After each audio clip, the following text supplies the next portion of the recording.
Hey again, everybody. It's your countryman Elliot, back with day 12 of Donald Trump You Are Fired protest campaign. Tonight I'm joined by my friend here, my other amaranth plant. This one's called Copperhead, and he's really cool. I like him a lot. Or it could be a she if you want. I mean, pick your gender, or don't have to have a gender. It's a plant, but whatever. Every worthy vessel deserves a name. I'm not gonna take a lot of the time tonight. I've said that before, and I could do this all day. I could, even in Washington, with these poor fools, this millionaire Congress we have. It's got to go. I'm starting to talk more and more about this convention of states thing. Somebody I know, I think I mentioned recently in one of these episodes, said founding fathers wanted this to happen every 25 years. I don't have a source for that, but so if I'm wrong, again, I'll always be corrected. I'll always yield to the truth. But I'm sure they wanted it to happen more than once every 250 years. We'll talk about that more soon. Boy, what a day. I wanted to get to this because I really do want to read this tonight, this piece that I've written. It really applies to right now. It's not like I'm just using this to this little platform I have here to promote my work. You'll see it applies. What a day. My days are so packed right now. I'm remembering that there really is a limit to how much we can do in a day, and I'm burning the wick at both ends here to some extent, and that's why it's so important that I really focus on my meditation practice. I need to do this because I want to sit for an hour before I sleep, and I still have to submit another piece of writing. There's another competition I found out about, so I'm also trying to release my work, so this is good. But I feel so alive doing this. It's like I don't really have much time for downtime. I don't have time to sit and watch like a hour-long television show or watch a 2-hour movie. I don't have time for that right now. But I feel so alive. I'm gonna have some tea here.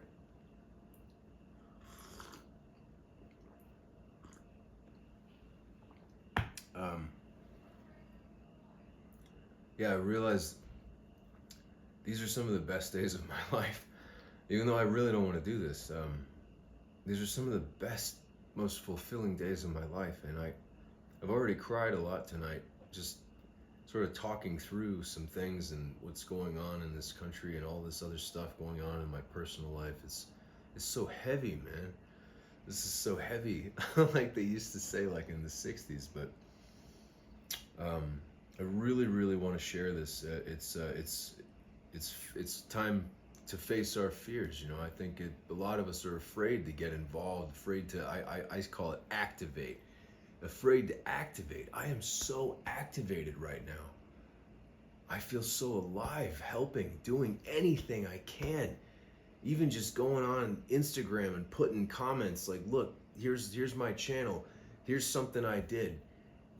I don't know if it had anything or everything to do with me, but I did tweet at this guy. I did ask him 100 times, "Are you an evil man?" last time around, and I did post a picture at real Donald Trump on February 27th, 2020.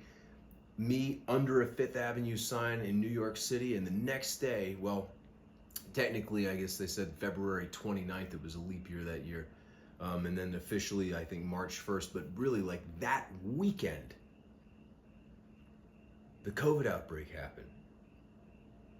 I had a panic attack soon after that. I've had 4 in my life, almost 9 years I've been fighting corruption in this country. I've had 4 panic attacks. It's awful.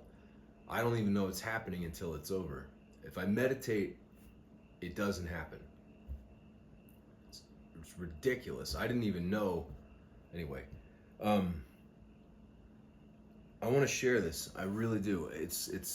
I've never read this without crying. So, and I'm afraid for people to see me cry. I think a lot of people are, a lot of men especially are. But I really want to read this.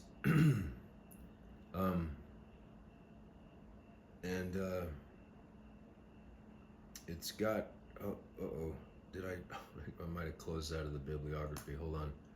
I was going to look at, I was going to just glance at the bibliography of this because I wanted, here it is, I wanted to share with you just to give you for crying out loud. Computers, man. I can't get over, I know this music I started listening to, someone I know told me it's AI, and I'm just like, God, I was like, you can't be serious. Come on. Here we go. Okay, so this poem, I've worked on this more than any other poem I've ever written. It does apply.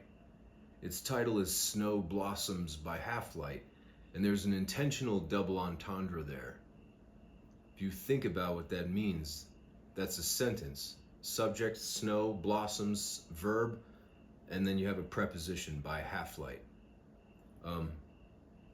So you could think of something like, maybe you remember the film The Sound of Music in this beautiful song Edelweiss, Blossom of Snow. It looks like a flower made of snow. If you have never seen a picture of Edelweiss, very, very beautiful flower. I've never seen one in person. I would really like to. It would be a moment for me, I think, after how much time I've spent on something like this. Excuse me. I cooked a really big dinner tonight, so excuse me, I'm kind of rushing here.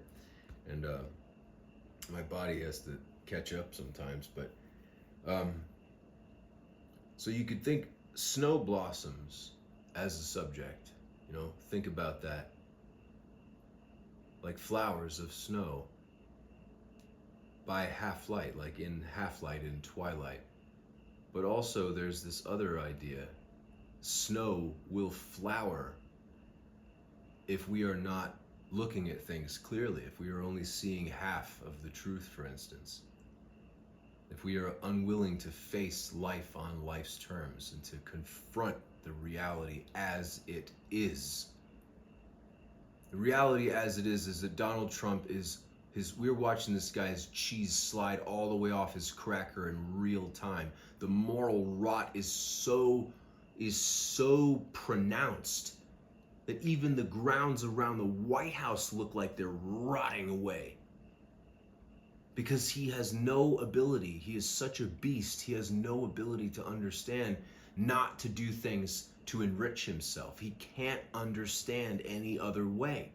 This is a guy, remember, he was standing at, if I'm not mistaken, standing at the grave of a war hero. I think it was in Europe. I think it was over in Europe. And I remember we heard this story through John Kelly telling us that the guy's standing there looking at the grave and he just goes, I don't get it. What was in it for them? And this is another person who's been in the military, also you could argue a war hero to some extent. And he's sitting there like, what? What do you mean, what is in it for them?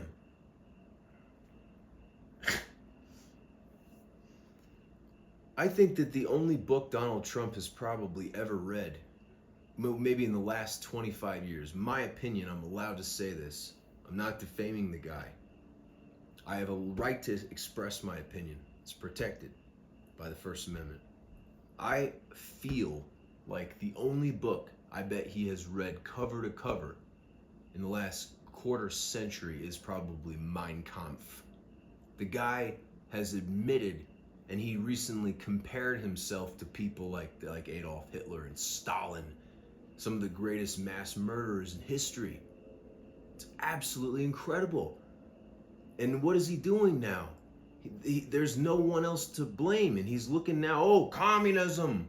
Go for an old faceless enemy. It's not me, it's it's over here. No, it's not, Donnie. It's not. It's you. You want to be a spoiled brat for all eternity. I'm sorry, but I think the only place you're going to be a spoiled brat soon is a jail cell. So that's poetic justice.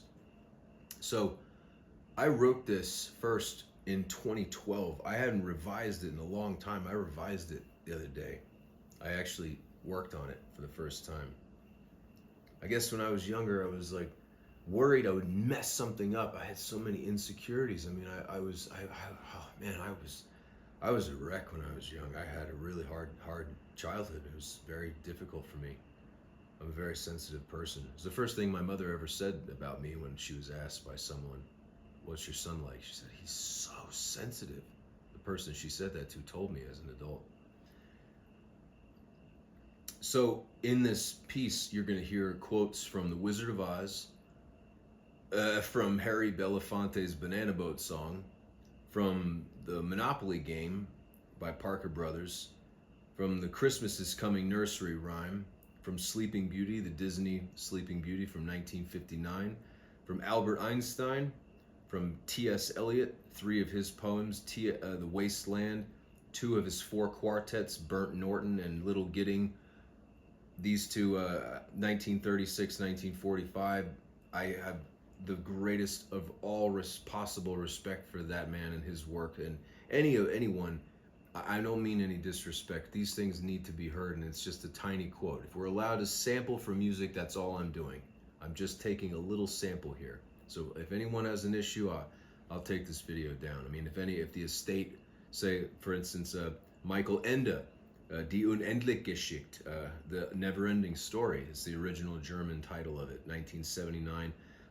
You're gonna hear something very much broken up, but from Dark Side of the Moon by Pink Floyd is my favorite album. Khalil Gibran's The Prophet, that's in the public domain. That was 1923. From Nursery Rhymes, Kate Greenaway is the only author I could find, or Mother Goose. So you're gonna hear something from that, 1881.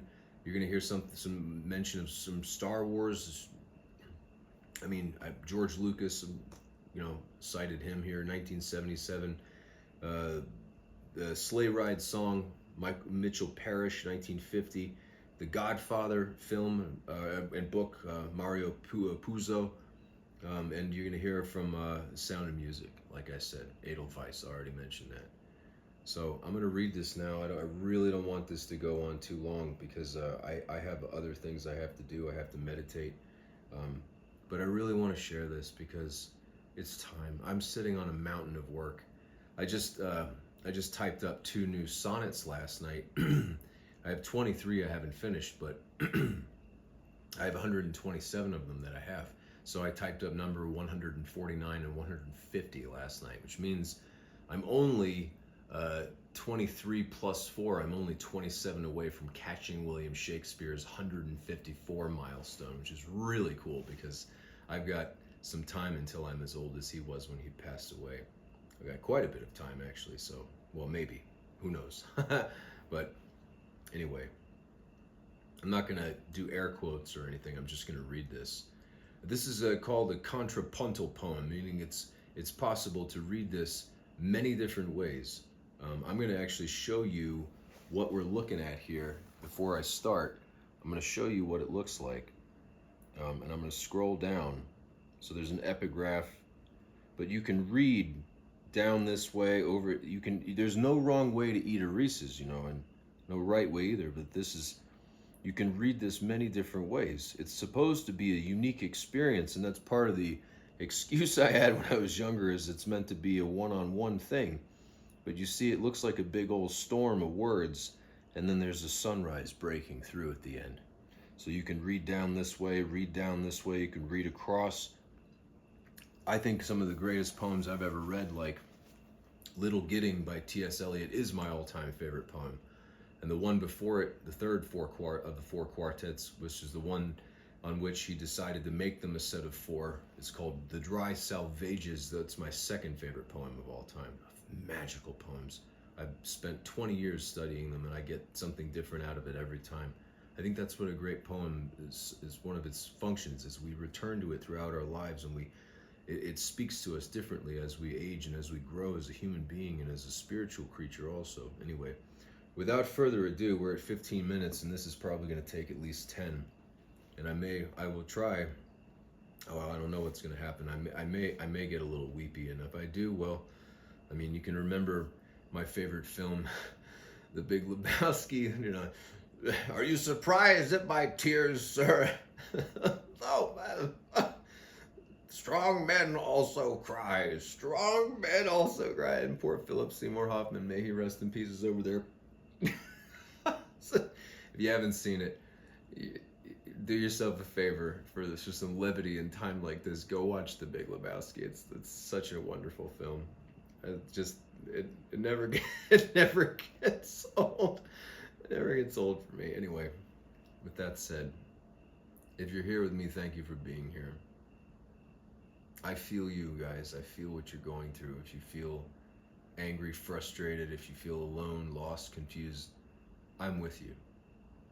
And if you felt like you were alone and no one was there, I was there. We were there. Whatever you want to call all of this, we were there with you. I know that's true because in the times when I was really struggling, like some magical stuff happened. When I kind of really just leaned into the moment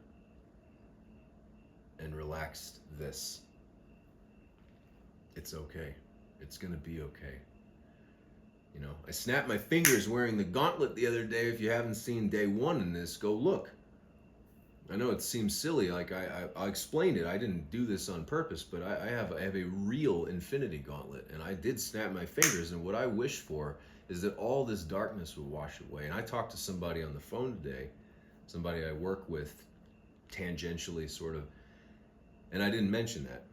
But this person also said, yeah, the last few days, like since Independence Day, basically, it wasn't said, but things have started to, it's really starting to, and so I'm trying to help ease us down out of fever pitch here a little bit. That's why I'm sharing this. And I'm facing my fears because I hope you will face some of your fears. Hit like and subscribe. You know, that would help. I haven't gotten a single subscriber since I started doing this, as far as I know. I mean, I had 12 at one point, and then it went to 15, but I don't think I've gotten any more since then. And there's no money involved. It just means you get a little message or something on email. I mean, maybe you got 55,000 unread emails like I do. You get all these marketing things. You can put it in your junk folder if you want. I don't care. But it would help. It really would. So, excuse me for a minute. And I want to say this. I think I said this on a previous episode about my work in law, but if you have any sort of reaction to the fact that I'm wiping my nose and my tears with an upside down American flag, I want you to understand where I found this was on the street in a state capitol on the East Coast, outside of the state Supreme Courthouse on the ground, and people were walking over it. And I was the one who said, excuse me, we don't do that here. And I picked this up and washed it, and now it's mine. So I have every right to turn this upside down and blow my nose into it because people were walking on this flag. That's not okay with me. I am very proud to be an American because of all the 9 years I've been fighting this stuff behind the scenes, guys, and I really could use your help now because I'm throwing my life at this. I think I know how to fix it. I really do. It sounds so crazy, but I think I do. We got to do it at the state level. We got to bend the federal government to our will. They're not in charge. They're idiots. There's never been a situation in history where a large population was oppressed by a small, it didn't end in bloodshed. I don't want that to happen this time. God, I'm already on the verge of tears. This is going to be a mess, but whatever. Hell with it. This is such a long time coming. God. This speaks so much to what we're going through right now. And we can't trust each other anymore, trust in our goodness. We assume we're all bad. It sucks to be treated like a creep when you're not one. If you know what that feels like.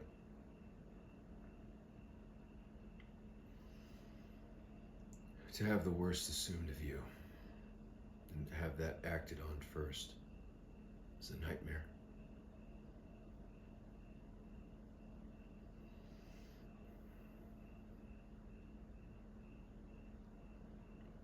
Snow Blossoms by Half-Light. If this indeed be the hour in which I lift up my lantern, it is not my flame that shall burn therein. Here calls one true to those who love virtue, for in nameless matters less matters than shape, brother, sister, and so. We few in human feather, let us go and gather and sow our visions good together. Hear how I love you with all admissions of my being. Withal, though I, meaning this mind here, never hope harm befall any hair of you or yours, nor become of they or theirs, nor in abrupt repay for your warm look and kind imbued regard condescend indifference or coldly stare. Deo! As not for this, neither for any alien world, nor for this fleeting flesh, nor for any singular ease, overshadow your smiling moment with care for passing frown, nor hang your fairest horseshoes topsy-turvy, nor burn your house, nor sink your cruise, nor dig your pipes, then jealously impede the melodies you sing, do, re, mi, say, nor trample your garden, nor lay waste to your gentle climbing trees. Deo! Though all this, know now and forget me not also. There is a fight left that we might right visibly choose. The one offer everyone can refuse, which blooms from within with invisible fire withal. My heart's heart unlosable. That which hurts with hurt I'm left alive to right. Here bowed for your heart's flames, the brighter hope. Daylight to burn for longer spell, an honest hope and true. As I hope besides seasides that you would too, you merry waves who come and freely choose to be us equals, and equally fight fire only with fire for me too. See, we, as once for thine own air, inspired, inbreathed, non-violently, me one, so for mine again with ease, as they for theirs, so we for we. Go, my dear, eternally free, please, return thy peace to thee. A possead esse, ad infinitum, ad aeternum, ad sempiternum, anicca, anicca, huh?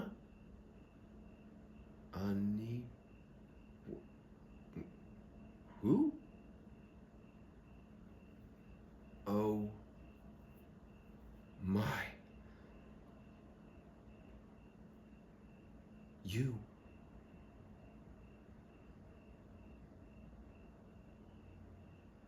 And me over here, I want love too.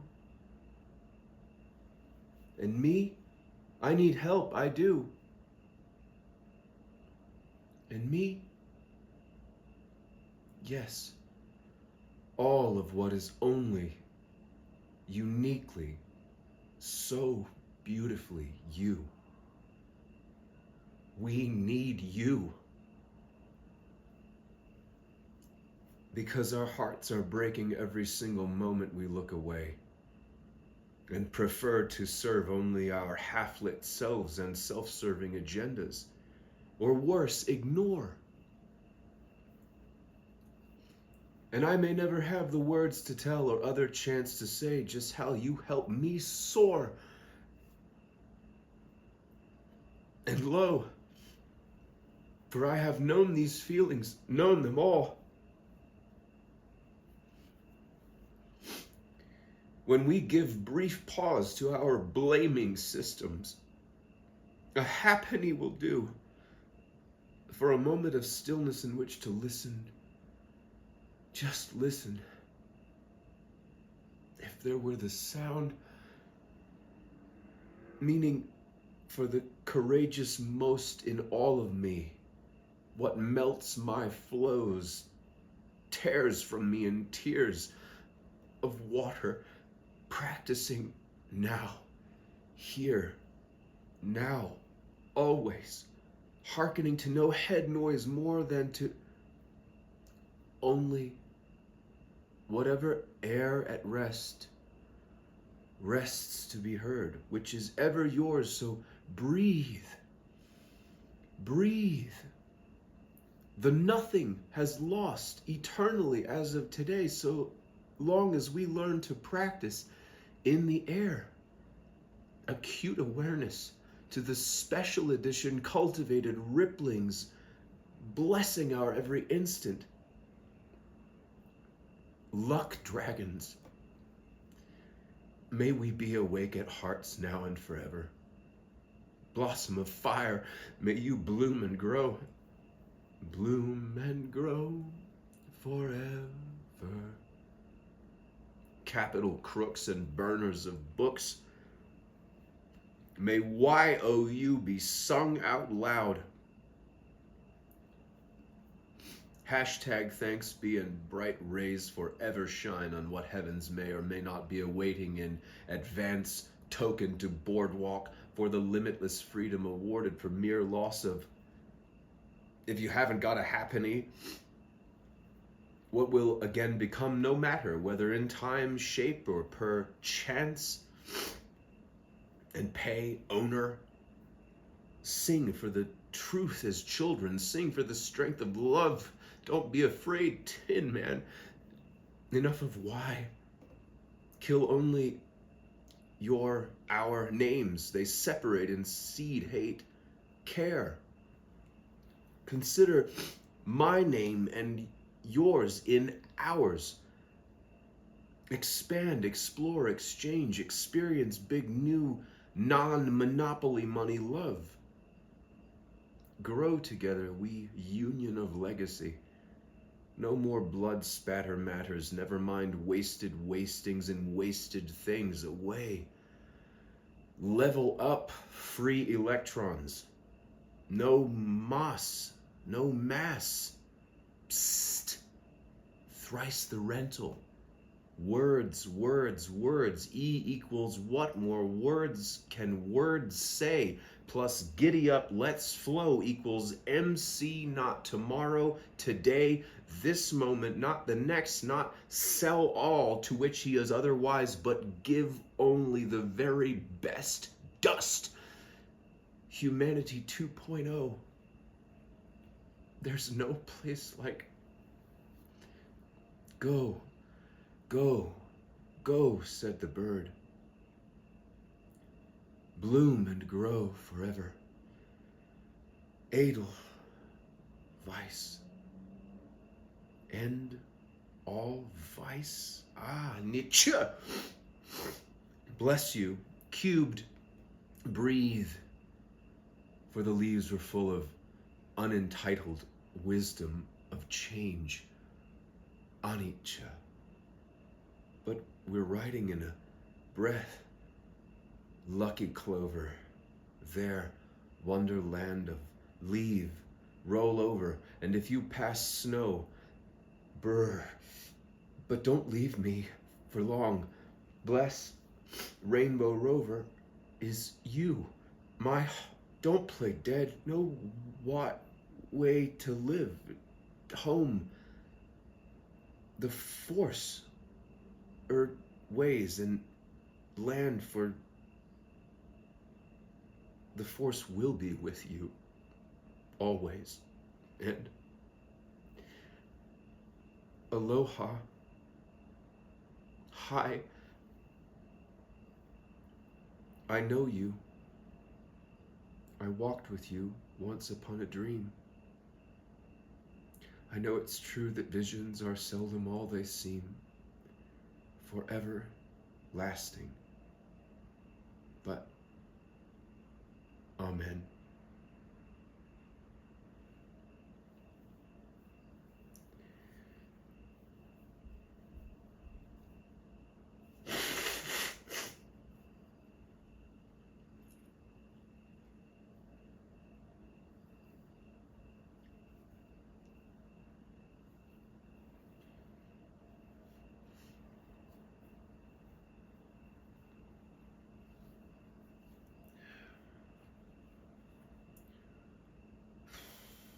Yes, yeah, I've never done it. I've never done it. It's been almost 15 years since I've written that. I've never ever gotten through it without turning into kind of a mess. Oh, I wanted to say a couple of things that aren't maybe clear real quick. Anicca is an ancient Hindu word that means wisdom of change. That's all it is. It's a reference to the law of impermanence in nature. And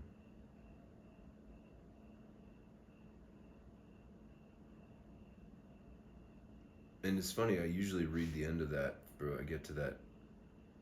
If you go down one side, it says, breathe of change, breath, leave, burr, bless my homeland, which is a line from Edelweiss. And the other side, you can read, but we're riding in a wonderland of, if you pass snow, like if you pass go, Monopoly. For long you live, Pink Floyd. And hi, aloha, ahai. But I usually read it when I get there, home, the force or ways and land for, and then I usually read across, I know you, land for I know you, will be with you always. And aloha, aloha. And then I say it again usually, I know you, I walked with you once upon a dream. I know it's true that visions are seldom all they seem, forever lasting, but amen. That's from Sleeping Beauty. It's my favorite fairy tale, very much so. And if you didn't know, the original Grimm fairy tale of Sleeping Beauty is very short. It's only a couple of pages long. And you know what it's about? Serendipity. Synchronicity. It's really interesting, actually. So, yes, it's about, there's a party for the princess and all the fairies come, and the 13th fairy, there's not, and I'm remembering it, so if I miss a detail or two, I'm sorry, but I haven't read it in a little while. I have it somewhere, but I did just move recently. But the 13th fairy feels slighted, and so she curses the girl and says she's going to die on her 15th birthday. It's pretty dark. And or I guess she shows up after like the 12th one goes and gives her a blessing, and then so the last fairy says, I can't undo this curse, but I can reduce it. She'll sleep for 100 years. And so there's no serious heartbreak. They do put like the whole kingdom to sleep, and what ends up happening is this forest of briars grows up around the castle, and all these, princes come and they hear about this, and they come and they want to try, to get in and wake up the princess or something. And it is quite dark, because they all die. Anyone who tries to hack through this forest of briars, they die. So it's like, imagine this forest of thorns, and there's just like armor with skeletons in it, like all over the place. Well, I mean, not all over the place, but there's a bunch, because it's 100 years. What ends up happening is after 100 years, It just so happens that, and it's always interesting when it just so happens. Yeah, right. That a prince hears about it right after it's been almost exactly 100 years, and he's like, oh, I'll get in. He just kind of knows. Like when they say, you know, you know. I think that's very true. Oh yeah. And he goes, and it just so happens that when he gets there, the briars have turned into roses. So all these roses have bloomed. And when he gets there, it opens up. He rides in, and it slams shut behind him. And he's able to go up and wake her up. It's really interesting. I mean, I love the Disney film. But, yeah. Here we are at 35 minutes again, doggone it.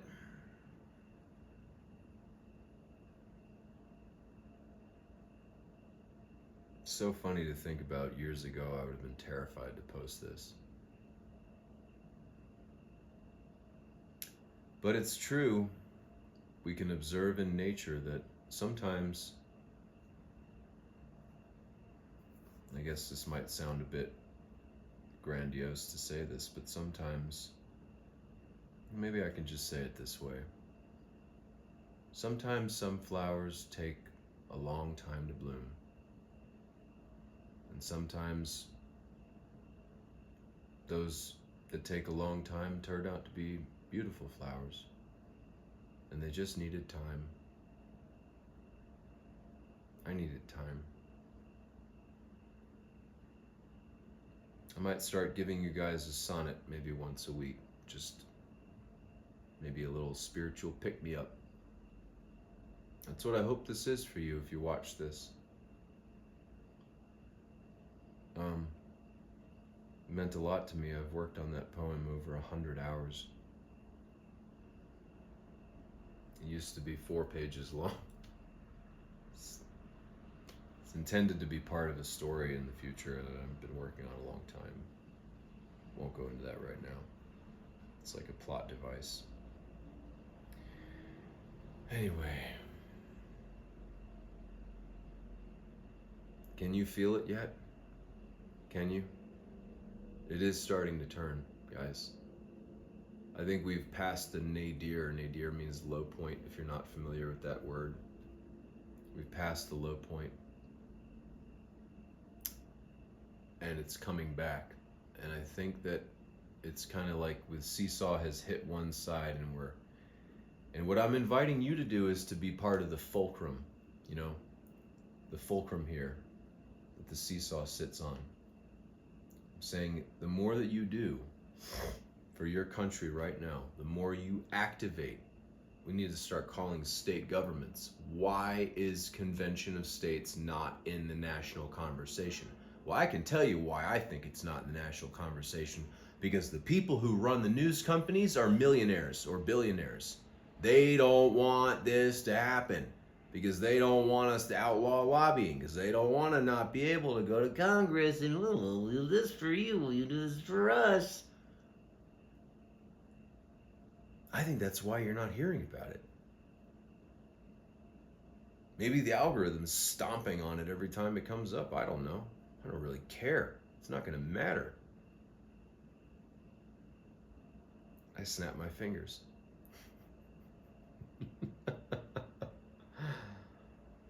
And I don't care too much anymore what happens to me.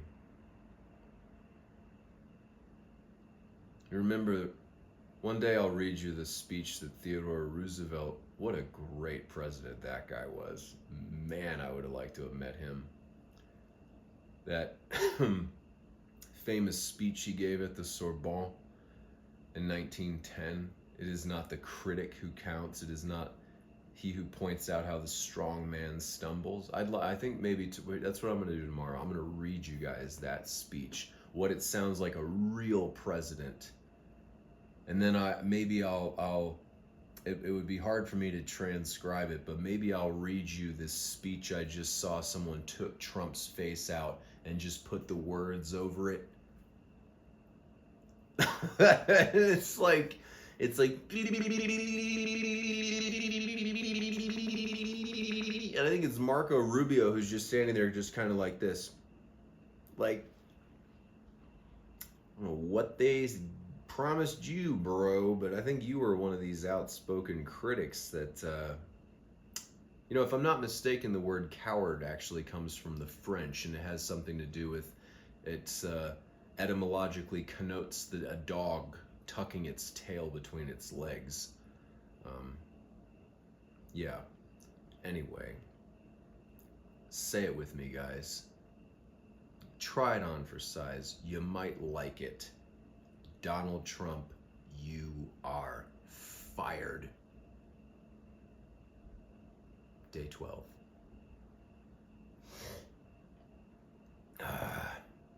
Yeah. Feels good. You feel good? You look like you feel good. You're a happy plant. I forgot to water you once or twice, and you got wilty and was, oh, please come back, and you came back. You're solid. Copperhead. Peace and love, guys.